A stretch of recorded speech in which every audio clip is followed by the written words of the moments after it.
Bueno, buenas tardes con todos. Mi nombre es Greta Lázaro Risco, pertenezco al área de gestión de la calidad y en esta oportunidad vamos a tratar los temas del sistema HACCP y la FSC 22000.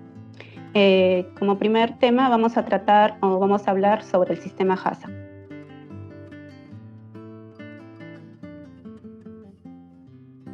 Empezamos con el primer tema, que es el sistema HACCP. El sistema HACCP, o el sistema de análisis de peligro y puntos críticos de control, nos permite identificar peligros y aplicar medidas para su control, con el fin de garantizar la inocuidad de los alimentos, ¿no? El sistema HACCP se puede aplicar a lo largo de toda la cadena alimentaria, desde el productor primario hasta el consumidor final, ¿no? En la organización, el alcance de este sistema comprende desde la recepción de la materia prima, que en este caso es la caña, desde la recepción de la caña hasta el despacho del producto terminado en planta, ¿no? Y el objetivo de este sistema, del sistema HACCP, es poder identificar, evaluar y controlar los peligros de inocuidad. Los peligros que pueden surgir a lo largo de todo el proceso de la cadena alimentaria, y también establecer cuáles van a ser los controles necesarios para poder garantizar y producir un producto inocuo, un producto seguro para el consumidor, ¿no? ¿Y cómo vamos a implementar este sistema HACCP? Lo vamos a implementar cumpliendo con los requisitos básicos de las buenas prácticas de manufactura y los procedimientos operacionales estandarizados de saneamiento, o los POEs, como normalmente los conocemos por sus siglas. Con estas dos bases, las BPM y el POEs, vamos a poder nosotros aplicar nuestro sistema HACCP. ¿Y cuáles son esos peligros de inocuidad, esos peligros que pueden contaminar mi producto? Tenemos tres tipos de peligros, que son los peligros físicos, los peligros químicos y los peligros biológicos, ¿sí? Entre los peligros físicos tenemos, para mencionar como ejemplos, los metales, los trozos de plástico, las astillas de madera, provenientes, por ejemplo, de las parihuelas, los fragmentos de vidrio, los trapos industriales, las bisuterías, entre ellos están los aretes, los anillos, ¿no? Lo que comúnmente utilizamos, el reloj, y entre otros.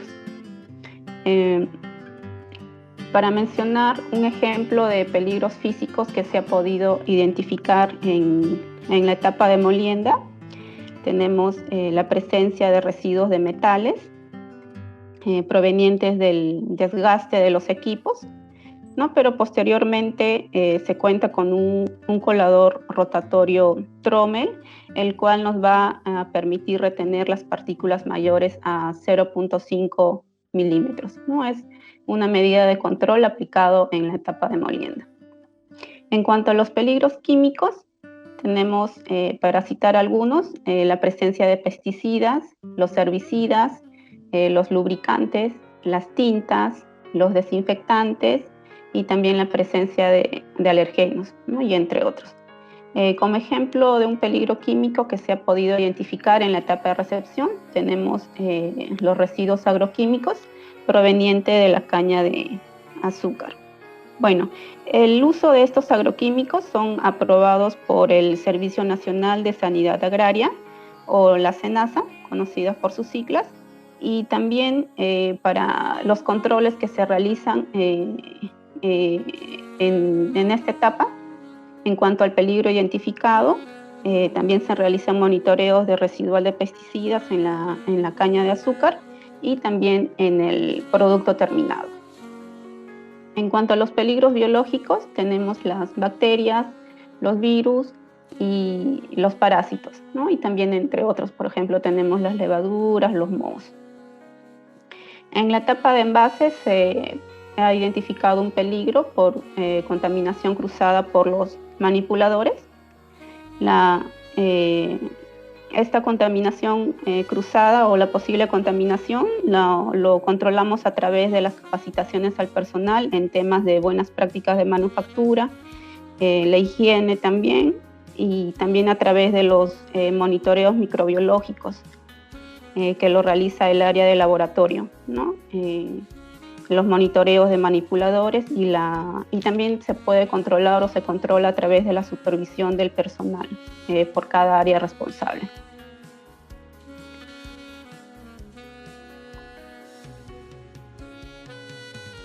Los pasos del HACCP.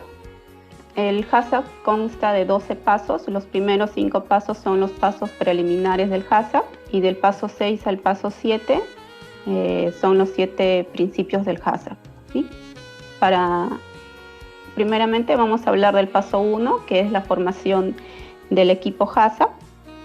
Se debe de formar un equipo HACCP que esté conformado pues, con personas multidisciplinarias, que tengan experiencia y conocimientos específicos sobre el producto y también sobre todo el proceso de elaboración. Como paso 2 tenemos la descripción del producto. El equipo HACCP debe de hacer una descripción general del alimento y de los ingredientes que se utilizan para la elaboración del producto, ¿no? Tenemos la descripción del producto en el cual debe de incluir informaciones relevantes para la inocuidad, ¿no? Por ejemplo, tenemos la composición, las características físicas, las características químicas, las características microbiológicas y también las condiciones de almacenamiento y los métodos de distribución, ¿no? El transporte del producto terminado. Como paso 3 tenemos de que determinar el uso previsto del producto. En este caso nos dice que el equipo HACCP debe de detallar el uso normal o previsto que el consumidor hará del producto y también a qué grupo de consumidores estará destinado, y también determinar si va a estar dirigido para todo el público en general o un segmento específico de la población, ¿no? Como paso 4 tenemos la elaboración de un diagrama de flujo. El diagrama de flujo debe ser elaborado por el equipo HACCP. Se indicarán todas las etapas de manera detallada según la secuencia de las operaciones, desde la adquisición de la materia prima o la recepción de la caña hasta el despacho del producto terminado. Como paso 5 tenemos la verificación del diagrama de flujo. El equipo HACCP es quien se encargará de revisar el diagrama de flujo en el lugar de la operación, ¿no? Para verificar con exactitud el diagrama de flujo que anteriormente se ha elaborado. Y del paso 6 al paso 7 tenemos los 7 principios del HACCP que lo vamos a ver a continuación. Tenemos los 7 principios del HACCP. Como primer principio tenemos el análisis de peligros, en el cual se debe de preparar una lista de todas las etapas del proceso donde los peligros significativos puedan suceder, y también se deben de describir cuáles son las medidas para poder controlar esos peligros identificados, ¿no?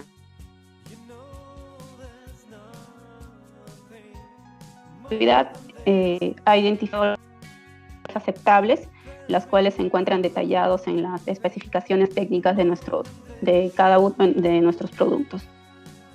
Los peligros de inocuidad han sido evaluados de acuerdo a su grado de severidad, hablando en términos de efecto sobre la salud del consumidor y la probabilidad de ocurrencia, ¿no? Según la matriz que estamos observando, se ha determinado cuál es el nivel del peligro identificado, ¿no? Para ello aplicamos la matriz de severidad por la probabilidad.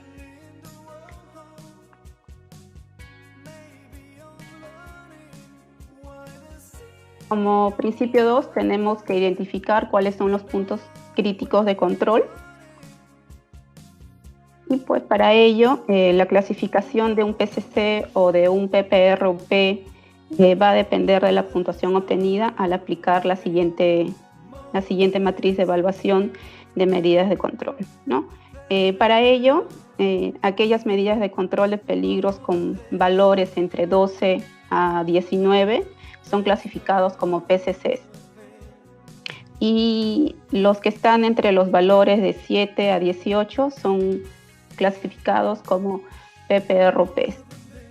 ¿Sí? Como se puede apreciar en la matriz, en la siguiente matriz, no se tiene PCCs identificados en la organización, pero sin embargo se tiene 4 PPROPs identificados en la etapa de secado y en la etapa de envasado.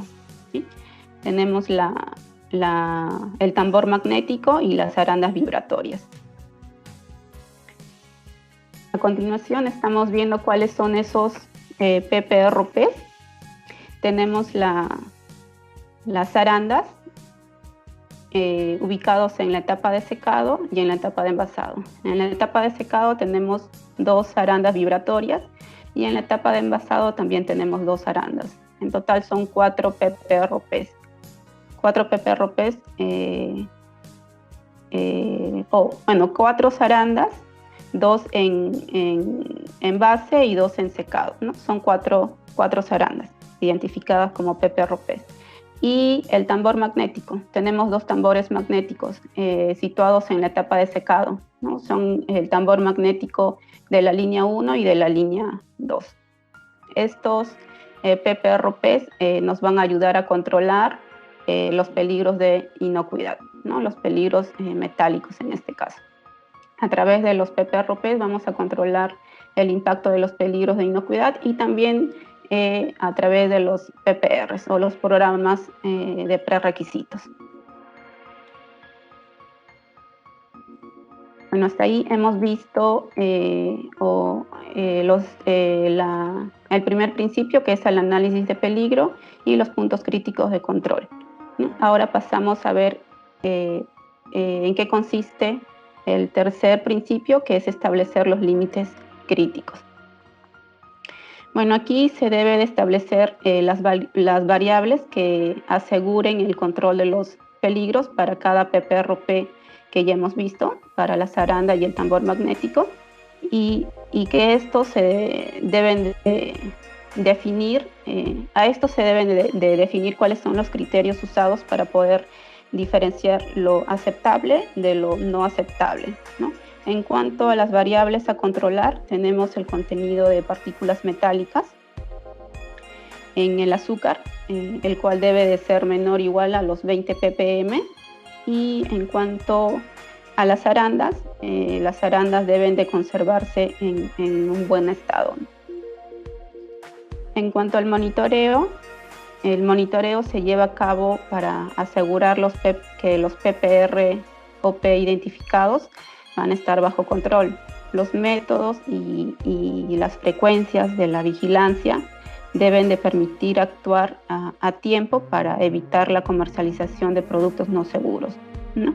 Los cuales se encuentran o los tenemos definidos en el plan de seguimiento de los PPRO, los cuales están en el manual HACCP.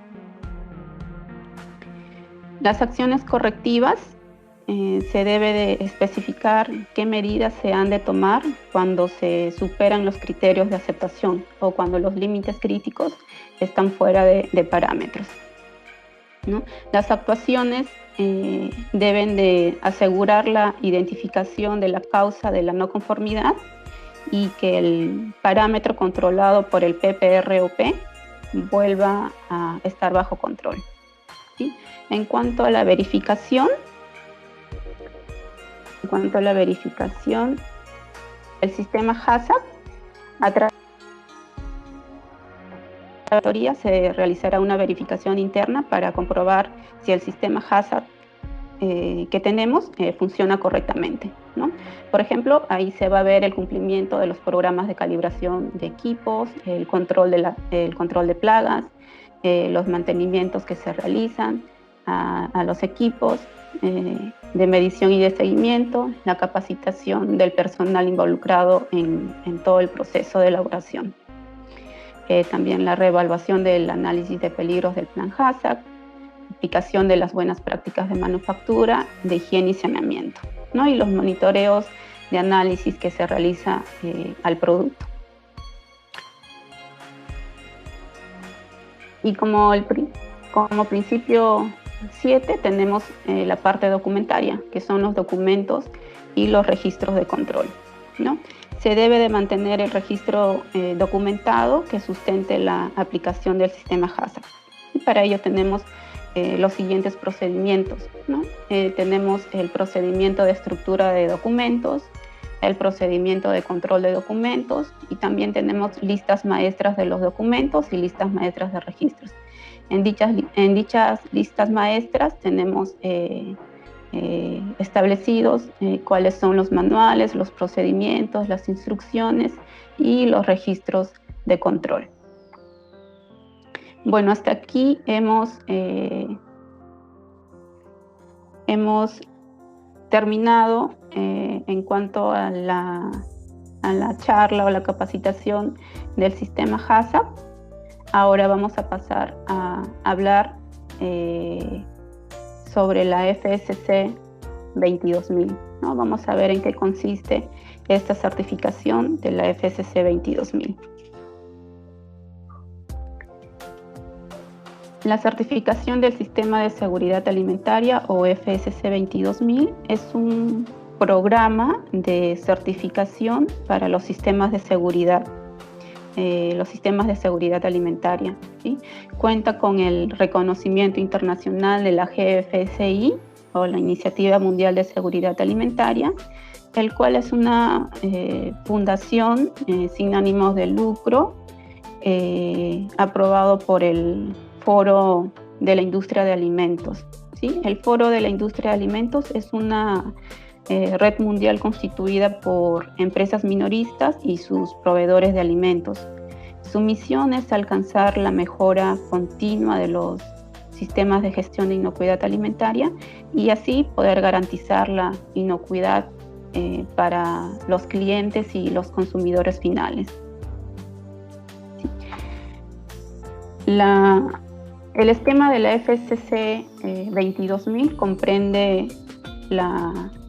los requisitos de la ISO 22002 más el HACCP, que hace un momento ya lo hemos mencionado, cómo es la aplicación de este sistema, ¿no? ¿Para qué? Para poder garantizar la inocuidad de los procesos. También la implementación de la ISO 22002-1 o los programas prerequisitos para controlar y prevenir los peligros del entorno. Y como tercer esquema, tenemos los requisitos adicionales de la FSC 22000. ¿Sí?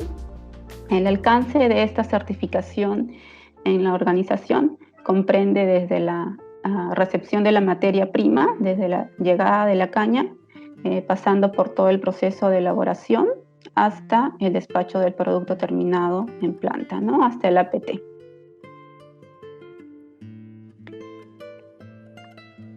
Ahora pasamos a ver cuáles son esos requisitos de la ISO 22000. Como ya hemos explicado, comprende de 3 etapas, ¿cierto? Primeramente vamos a tratar los requisitos de la ISO 22000. ¿Sí? Aquí tenemos los requisitos del sistema de gestión de inocuidad alimentaria. Primeramente tenemos como punto 4 el contexto de la organización.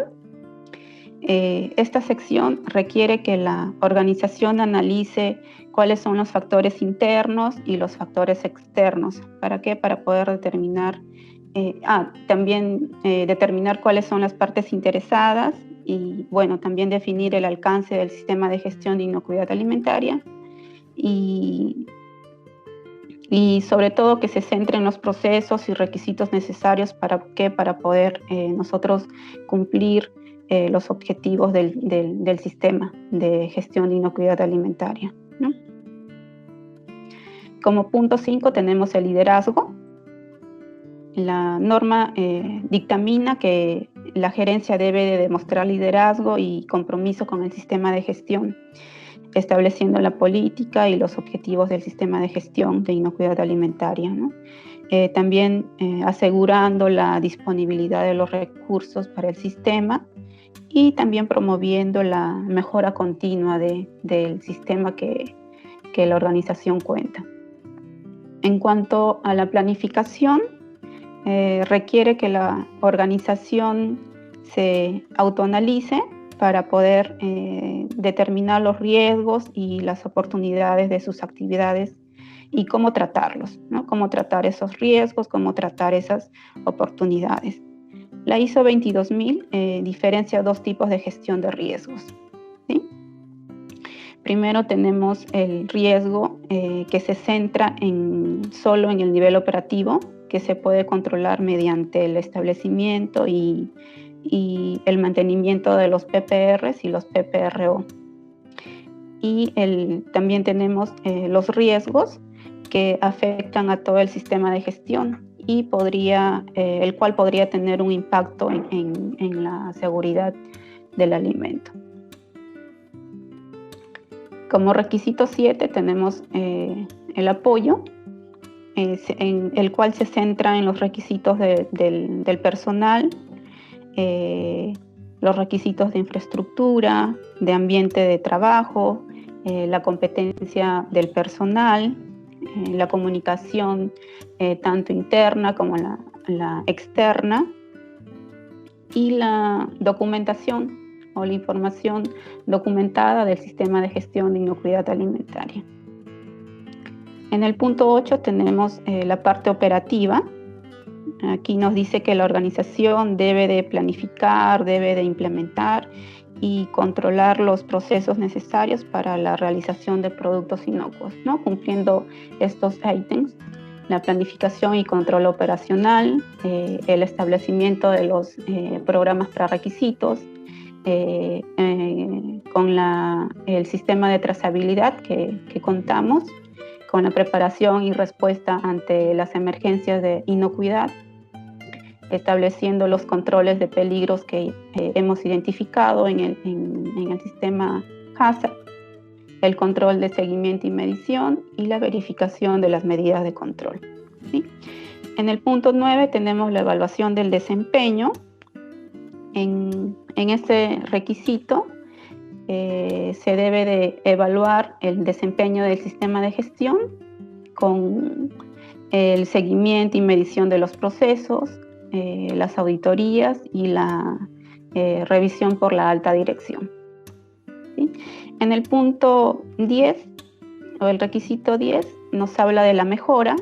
Se debe de determinar e implementar las oportunidades de mejora para cumplir con los procesos esperados del producto, ¿no? Cuáles son las expectativas de los clientes y también prevenir y reducir efectos indeseados, ¿sí? Hasta aquí hemos visto de manera general en qué consisten los requisitos de la ISO 22002.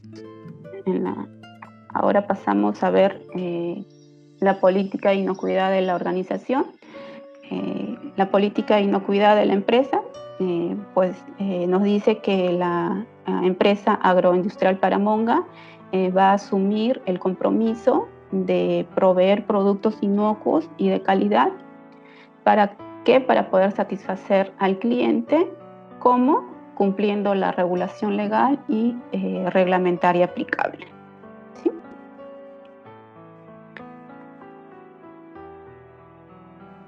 Ahora pasamos a ver los requisitos de la ISO 22002-1 o los programas prerequisitos. Los vamos a mencionar de manera general cuáles son esos requisitos. Son 15 requisitos, porque más adelante o en otra capacitación vamos a tocar de manera más específica cada uno de estos requisitos, ¿sí? Primeramente tenemos higiene del personal, la limpieza y desinfección de los equipos, de las instalaciones, la disposición de los desechos, ¿no? La correcta segregación de los desechos, el control de plagas, los servicios de aire, de agua y de iluminación. También tenemos la adecuación de equipos, la limpieza y el mantenimiento de los mismos, la construcción de las instalaciones.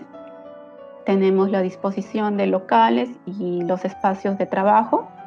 Tenemos que identificar cuáles son las medidas de contaminación cruzada, la gestión de los materiales comprados, los reprocesos del producto, el almacenamiento del producto terminado, la biovigilancia, con la finalidad de poder identificar cualquier acto de vandalismo que se podría dar dentro de la organización, el retiro del mercado de los productos no conformes, si se diera el caso, y la información al consumidor, el cual se encuentra detallado en el etiquetado del producto.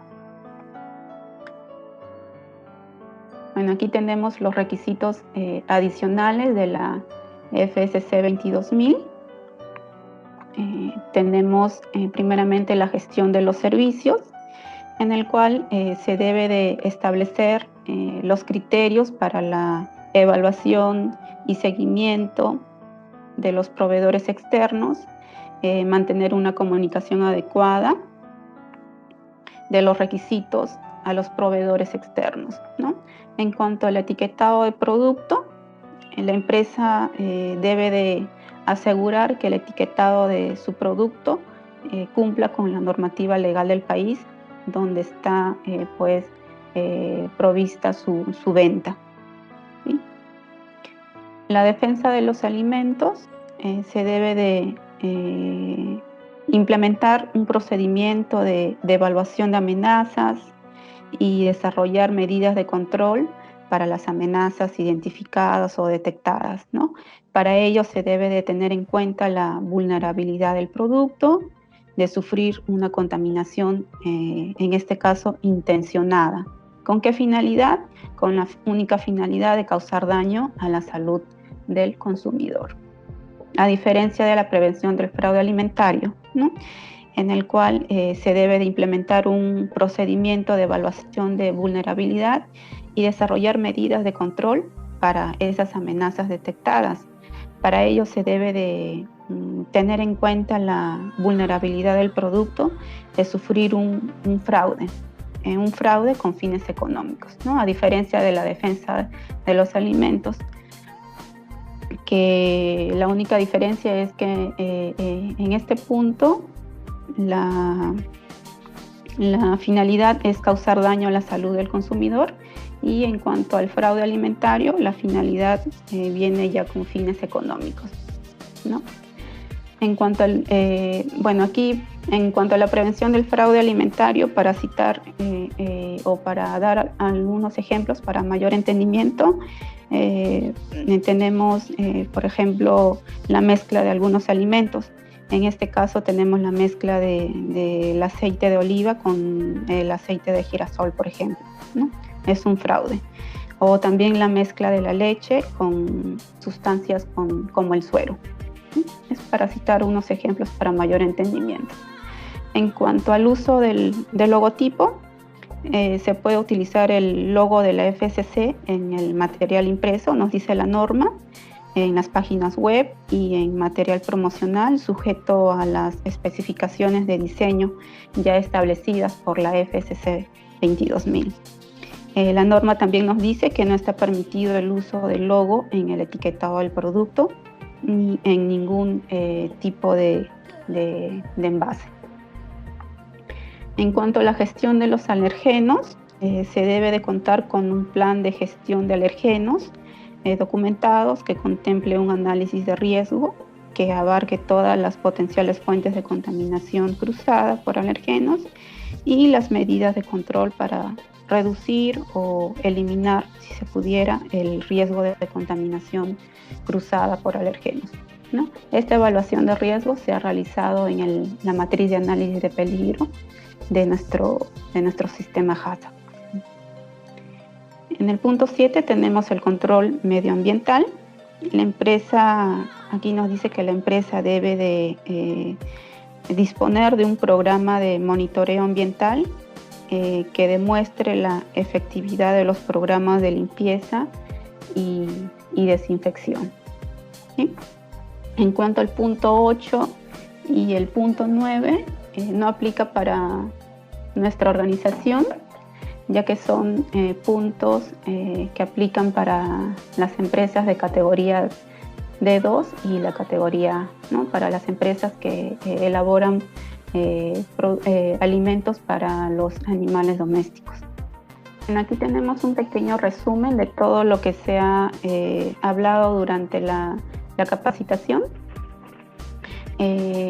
pues también para poder ayudar un poco para que ustedes puedan pasar su evaluación o su examen, y referente a los temas ya tocados.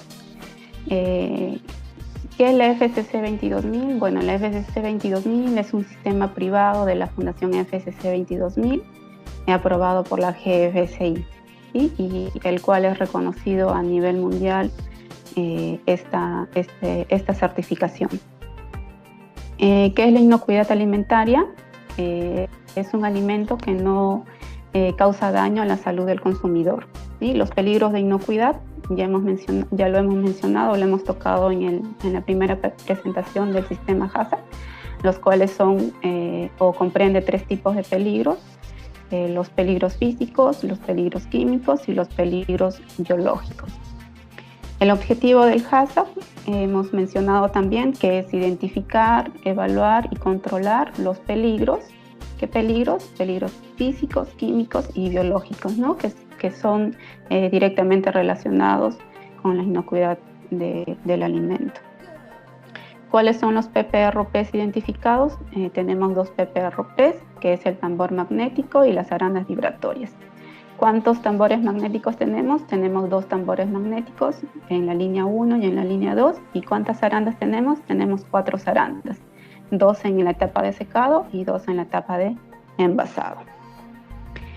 Y la política de inocuidad, en el cual nos dice que la empresa agroindustrial Paramonga asume el compromiso de proveer productos inocuos y de calidad, cumpliendo con los requisitos de nuestros clientes y la regulación legal reglamentaria aplicable para el país.